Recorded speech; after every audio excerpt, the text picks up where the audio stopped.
Good anytime, my fuzzies, and welcome to a quick review of a game, movie, or TV show I just finished.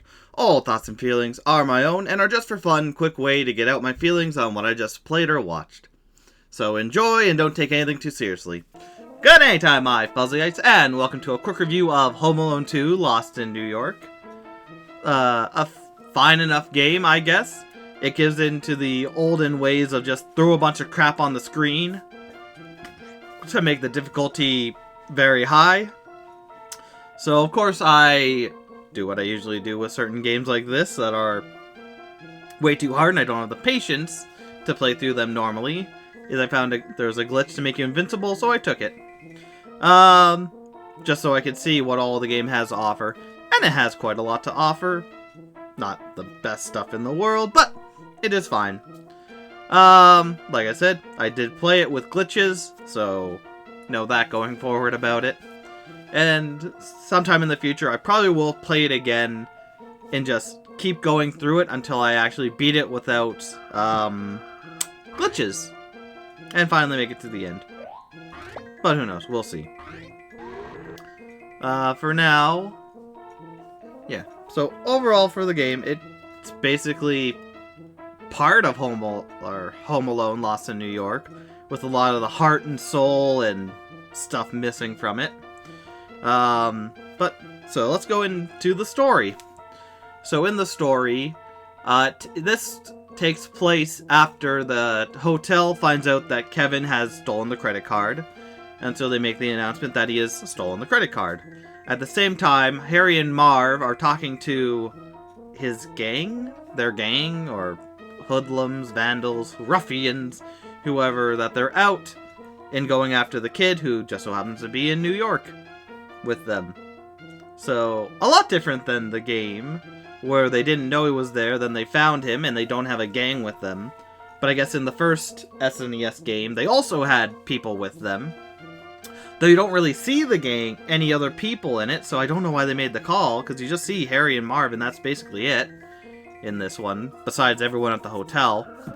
But, so yeah, you start off in the hotel, where you're being chased by the concierge, Tim Curry's character, because you have a stolen credit card. After you go through there, go through all different rooms, up the hotel, down the hotel, and go through a kitchen where you have a fight against a chef, I guess, for some reason. You then get captured by Harry and Marv, where you run through the Central Park. Go through Central Park, you meet the pigeon lady, who you find out, oh, she's not so bad, even though her birds tried to kill me.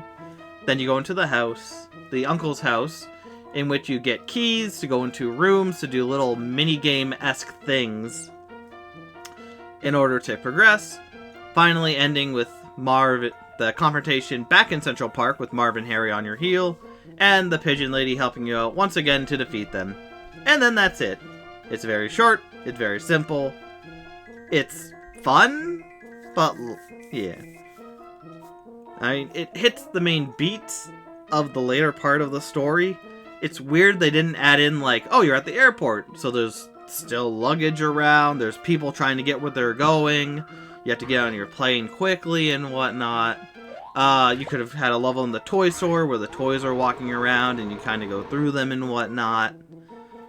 So, to have the later portion of it, of the movie, where Kevin is leaving the hotel, gets captured, meets the pigeon lady, goes to his uncle's house, doesn't really set traps for Harry and Marv, though there are some traps you activate, which is nice. It at least has some tie-in to the movie through that.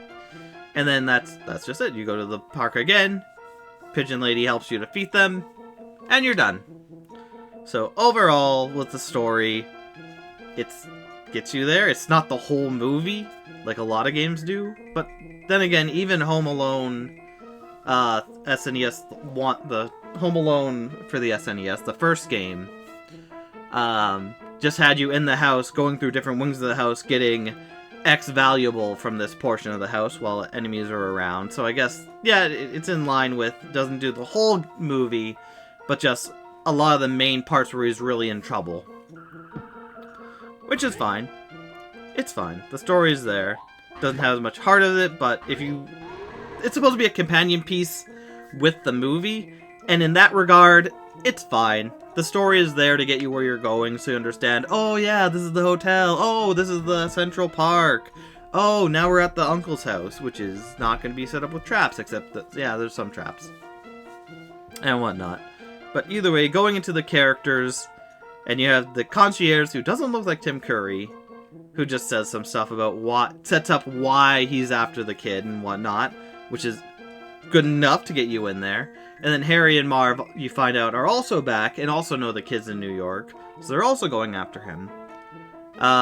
In the end, you see a cutscene with Kevin's mother and Kevin talking, which they do use different dialogue than what was in the movie, I believe. I'm pretty sure. And so that's interesting. But a lot of it is just, yeah, we're doing a game of the movie. It's all gonna be quick and not pointless, but simple things, you know, fine enough. And it does work. It is fine.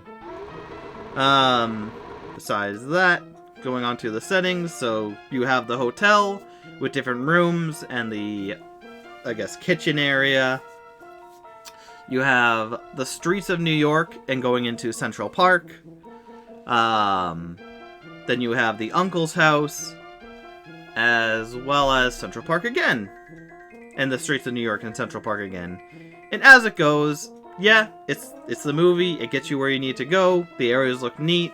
There are different enemies and creatures in each one of these areas to make them stand out and be different than the others. Though they use some enemies like bats in a few of the areas. But overall, it's not bad. If you're looking to see different areas, you get them. They look neat enough. And they all have their own central thing around them that's fine. Fun. Wow. Interesting.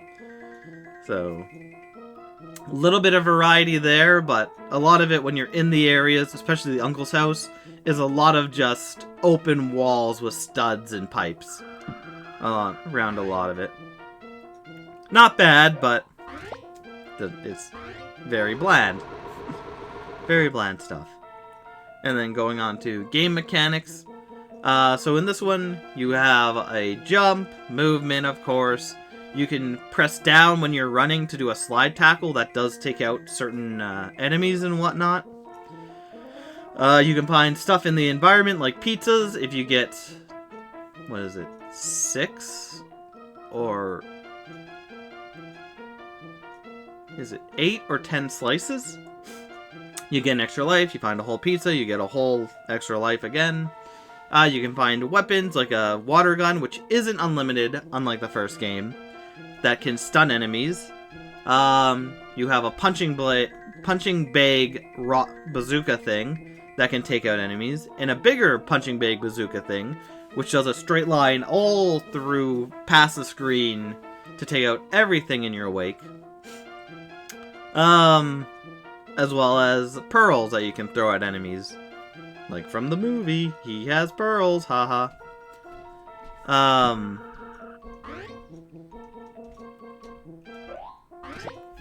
Yeah, I think it's 8. So overall, like, it's one of those tough SNES games where you go around and you do stuff. There are some interesting things, like the puzzles and whatnot in the uncle's house. I won't spoil it in case you haven't played the game yourself or seen me play it. And even the end boss battle I thought was really neat. Worked really well. Tough as all hell, because that's SNES. So, but still fun, still imaginative, still interesting. Yeah, and as it goes for Legacy, it's kind of like the game with some liberties. Like you're being chased through the hotel. In the movie, you get chased through the hotel in the game. Harry and Marv catch you as you get out, so you run away from them and go into Central Park, where you meet the pigeon lady. You find out, oh, she's not so bad. You go into your uncle's house to do whatever to get through it. Unlike in the movie, where you set up traps, and Harry and Marv got hit by the traps. And then you run into Central Park, where you escape them on a chase. You get to Central Park, and the Pigeon Lady helps in the end to win. So very loose, but still basically the story of the movie, if not made in game, but made in game form. So it's not that bad. It works enough for legacy-wise. Just hard as all SNES games are, but fine, just fine. But overall, it's a fine, interesting game. I've probably played and seen better, but if you want something hard difficulty game that is connected to the Home Alone franchise, Home Alone 2 in particular, and you like the movie, you might like this if you don't mind the hardness of it. And like I said, there are cheats to make you invincible, and even others to make you in-game invincible, jump higher, and whatnot. So that's interesting. But either way, yeah. So, check it out for yourself if you want. But I guess I'm going to leave this here. So, thank you, my puzzlers, for watching. And I will see you next time. Take care.